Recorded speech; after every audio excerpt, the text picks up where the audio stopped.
So why Tajikistan, first of all? Well, this is definitely an interesting development, and it appears that Iran is seeking to improve its relations with not only Tajikistan but other countries in Central Asia as well. In fact, Iran has been focusing more and more on the East, as we saw in the signing of the 25-year cooperation deal with China, but it also has interests in India as well as Afghanistan. All this is part of Supreme Leader Ali Khamenei's new look to the East, specifically with Tajikistan. In just the past 2 years, trade between the two countries has increased tenfold. They're definitely growing a lot closer. And if we look at this new drone factory, Tehran does appear to be trying to expand its military and defense cooperation with other countries, and what better country to do that with than another Persian-speaking country. And so we're seeing Iran trying to export not only its capabilities but also its influence further east. Right, and would you say this is something that Israel and indeed other countries in the region need to worry about and keep an eye on? Keep an eye on, definitely. Whether it's a source for concern, I wouldn't say that at this current point in time. This factory, as you mentioned, will be producing Ababil 2 drones. They can reach, their range is 200 kilometers. That's not the most advanced drone Iran has in its arsenal, unlike the Shahids or the Kamans.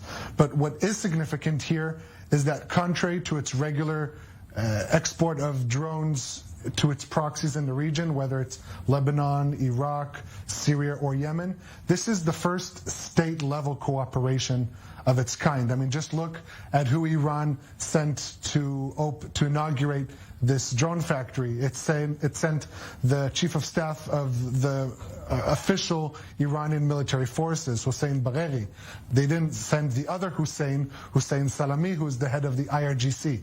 And that kind of shows that they're trying to do this over the table on a state-level basis to show that Iran is just a normal state that cooperates with other countries, has military cooperation and trade relations with them, and also to show that the U.S. sanctions haven't destroyed all their technical know-how, specifically in this drone aspect. Right, so it's something they're trying to do to show that it's above board, not something they're trying to hide, just as you say, another country reaching out with partnerships across the region. And you mentioned a bit about this look to the East strategy. Would you say this is consistent then with Iran's global strategy moving forward? Well, I think it's trying to not keep all its eggs in one basket, trying to diversify its portfolio. It has in recent years had bad experience with the West, with the sanctions, and it's perceived not the best in the West, and so it's trying to diversify, find new markets to be engaged in.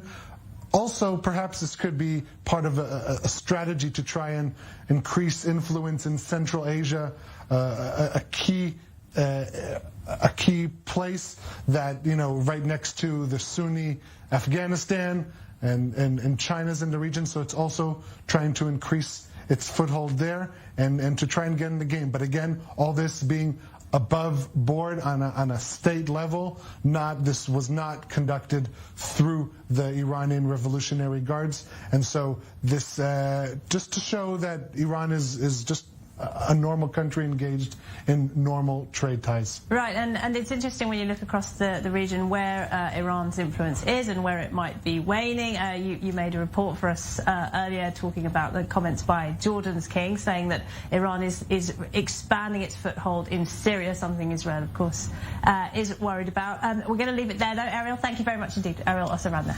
آنچه در مورد ما میگویند